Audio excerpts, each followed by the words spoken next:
ओम गजाननं भूतगणादिसेवितं कपित्तजम्बूफलचारुभक्षणम् उमासुतं शोकविनाशकारिकं नमामि विघ्नेश्वरपादपङ्कजम्। बोले गजानन गणपति भगवान की जय। ओम पितृदेवाय नमः। ओम पितृदेवाय नमः। ओम पितृदेवाय नमः। पितृपक्ष में आप सभी श्राद्ध करने वाले पुत्र पुत्रियां, समस्त संसार में अपने पितरों को याद करने वाले पितरों के भक्तगण, आप सभी का पितृ कल्याण करें। पितरों की कृपा से आपको धन धान्य वैभव यश कीर्ति मान सम्मान संतान सुख प्राप्त हो। और परंतु हम ये तो स्मरण रखते हैं, ये कहानी आध्यात्मिक ना होकर के थोड़ी सी सामाजिक है। जिस प्रकार से हम पितरों के लिए स्मरण करते हैं कि हमारे पितृ हमें किसी भी प्रकार से रुष्ट ना हो, हमसे रुष्ट ना हो, सभी प्रकार का हमें सुख प्रदान करें। कैसा क्या हम ऐसा कर दें इन पितृपक्ष में जो हमारे पितृ प्रसन्न हो जाएं और जो हमारे ऊपर परेशानियां चल रही हैं उन परेशानियों से हमें छुटकारा प्राप्त हो जाए।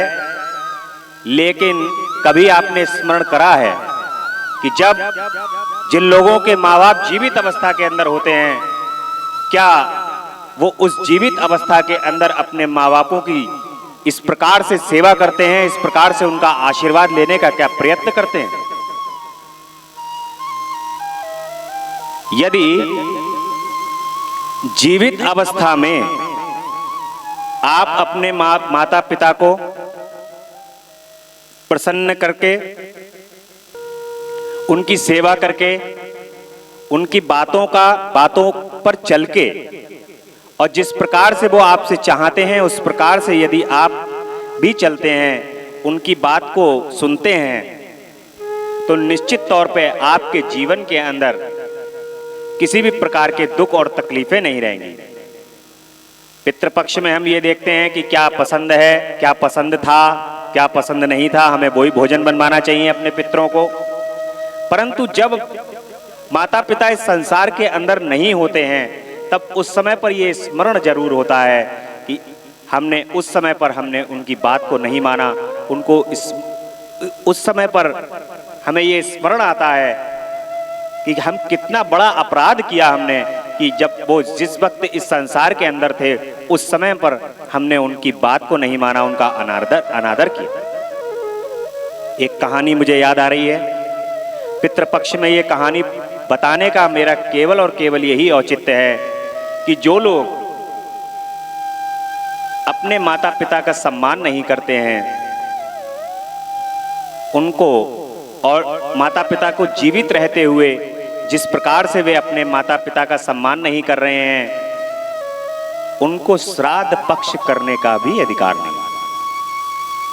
श्राद्ध पक्ष करने का अधिकार केवल उन्हीं को है जो अपने माता पिता का सेवा सम्मान करते हैं। क्योंकि जो आशीर्वाद जीवित अवस्था के अंदर प्राप्त होता है, आप इसके बाद में चाहे कितना भी प्रयत्न कर लें, आपको आशीर्वाद की प्राप्ति नहीं हो सकती। एक कहानी याद आ रही है। उस कहानी के अंदर एक माता महिला होती हैं, उनके एक पुत्र होता है और वो पुत्र शहर से बाहर कहीं नौकरी करता है, दूर। माँ गांव में रहती हैं, पुत्र की बड़ी अच्छी नौकरी लग जाती है। माता को प्रसन्नता होती है कि मेरे बेटे की बहुत अच्छी नौकरी लग गई है। और आप मान के चलिए जैसे नोएडा, दिल्ली या गाजियाबाद या बम्बई में कहीं नौकरी लग गई है, बच्चा जो है वो दूर दराज नौकरी कर रहा है। माँ सोचती हैं कि अब बच्चे की नौकरी लग गई है, अब इसका विवाह भी हो जाना चाहिए। विवाह हो जाता है। विवाह होने के बाद जब तक विवाह नहीं होता है तब तक जो उनका लड़का होता है वहां से फोन करता रहता है, पूछता रहता है कि क्या हाल चाल है। परंतु जब विवाह कार्य संपन्न हो जाता है उसके बाद फिर बेटे की बहू आ जाती है और मां की भी अवस्था धीरे धीरे धीरे धीरे वृद्धता की ओर बढ़ती चली जाती हैं। इधर बेटा जो है वो वहां से जो नौकरी करता था विवाह से पहले कुछ रुपए भेज करके माँ अपना उसमें खर्चा चलाती थी। हर प्रत्येक महीने माँ इंतजार करती थी कि बेटा पैसे भेजेगा, वहां से पैसे आने के बाद वो अपना जीवन यापन करेगी और बेटा भेज देता था। परंतु विवाह के बाद कुछ दिनों तक तो वो पैसे भेजता है, उसके बाद धीरे धीरे करके उसने 5,000 रुपये महीना भेजता था, उसके बाद वो रुपए 2,000 रुपये भेजने लगा। 2,000 के बाद फिर 1,000 भेजने लगा। 1,000 के बाद फिर कुछ कभी कभी ऐसा हुआ कि उसने रुपए भेजना ही बंद कर दिए और माँ के पास फोन करना भी बंद कर दिया। अब माँ इस चिंता में पड़ गई कि कहीं ऐसा तो नहीं है, वो ये तो नहीं सोच रही है कि इसने मुझे रुपए भेजना बंद कर दिए।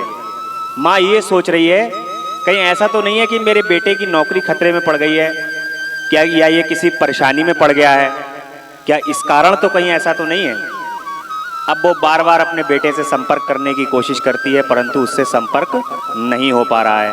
बहू से बात होती है, बहू बेटे से बात नहीं कराती है। इस प्रकार से काफी समय तक समय व्यतीत हो जाता है। इधर माँ की अवस्था जो है वो अच्छा भोजन ना खाने के लिए और सभी प्रकार से उसकी अवस्था जो है चेंज हो जाती है, भीख मांगने लगती है। और एक बार बेटे को उनकी सुध आती है और वो कहते हैं कि चलिए माँ से मिलके आते हैं। बेटा आता है किसी अपने जॉब के कार्य से ही आता है और वो अपने सोचता है कि लाओ माँ से ही मिलता चलूं। जब वो आता है देखता है माँ की इस अवस्था के लिए, तब वो माँ को अपने साथ अपने शहर ले जाता है जहां वो नौकरी कर रहा होता है। उस समय पर जैसे ही वो शहर ले जाता है, माँ चूंकि पतली दुबली हो गई हैं, काफी जर्जर हो गई हैं, उसकी बहू देखती है और कहती है कि तुम इन्हें कहां से ले आए। मतलब माँ के सामने तो कुछ नहीं कहती लेकिन पीछे जब वो बुराई कर रही होती है तो माँ इस बात को सुन लेती है और बीमार दिख रही हैं तो वो घर में रखना नहीं चाहती हैं। वो कहती हैं कि इनको जाकर के वृद्धाश्रम में कहीं छोड़ाओ। बेटा कहता है कि माँ तुम्हारे लिए ये घर ठीक नहीं है, हम लोग भी घर में रहते नहीं हैं, तुम जाकर के वृद्धाश्रम में रह लो। माँ मन ही मन बड़ा दुखी होती है और कहती है कि जिस बेटे के लिए मैंने इसके पिता के साथ जाकर के कितने मंदिरों के अंदर न जाने कहां कहां जाकर के इस बेटे की प्रार्थना के लिए प्रार्थना करके ये बेटा मेरे उत्पन्न हुआ और उसके बाद ये बीमार रहा, बीमारी होने के बाद मैंने अपनी कोई सुध ना लेते हुए इसको किस प्रकार से मैंने इसका पालन पोषण किया। ये सारी बातें माँ जो है वो स्मरण करने लगी और जब वो स्मरण करने लगी तब वो ये देखते हुए कि हाँ बेटे के घर के अंदर सहूलियत नहीं है, माँ इस बात को भी स्वीकार कर लेती है, हाँ ठीक है तुम मुझे वहां पर छोड़ो। अब वो बेटा जो कि धन संपदा से परिपूर्ण है और परिपूर्ण होने के बावजूद भी अपनी माँ को वृद्धाश्रम में छोड़ाता है। माँ वृद्धाश्रम में एक कमरे में रहने लगती हैं।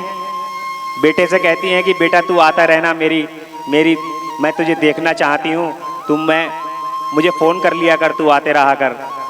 बेटा कहता है हाँ मैं आता रहूँगा, मिलता रहूँगा। परंतु माँ, बेटा किसी कार्य से 3-4 दिन के लिए बाहर चला जाता है और इधर माँ की हालत बिगड़ने लगती है। जो वृद्धाश्रम का कमरा होता है उसके अंदर माँ अपने बेटे को याद करते करते अपने प्राणों को त्याग देती हैं। और जब वो बेटा 3-4 दिन के बाद उनके बेटे के लिए जब ये सूचना प्राप्त होती है, तब उनको एक वहाँ से पत्र प्राप्त होता है और उस पत्र के अंदर अपना माँ जो है वो सभी प्रकार का ब्यौरा उसके अंदर लिखा होता है कि बेटा, जैसा तूने मेरे साथ किया है इस प्रकार का व्यवहार, उस प्रकार का व्यवहार तेरी संतान तेरे साथ ना करे, इस दुआ के साथ मैं इस संसार से जा रही हूँ। और आज इतना सब होने के बावजूद भी मेरे दिल से तेरे लिए केवल दुआएं निकल रही हैं। इस प्रकार का हृदय माँ का होता है।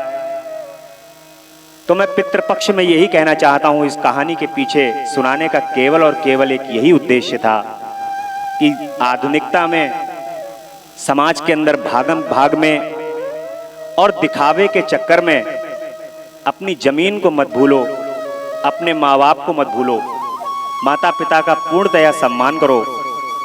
किसी भी प्रकार से कोशिश करो कि अपने माता पिता के दिल को मत दुखाओ। और ये श्राद्ध पक्ष हैं, श्राद्ध पक्ष के अंदर तो पितरों के कार्य करने से पितृ प्रसन्न होते ही हैं, परंतु जो जीवित माँ बाप होते हैं उनके नित्य चरण स्पर्श करने से और उनकी आज्ञा को मानने से भगवान प्रतिदिन प्रसन्न रहते हैं। बोल पितृदेव भगवान की जय। ओम पितृदेवाय नमः, ओम पितृदेवाय नमः, ओम पितृदेवाय नमः।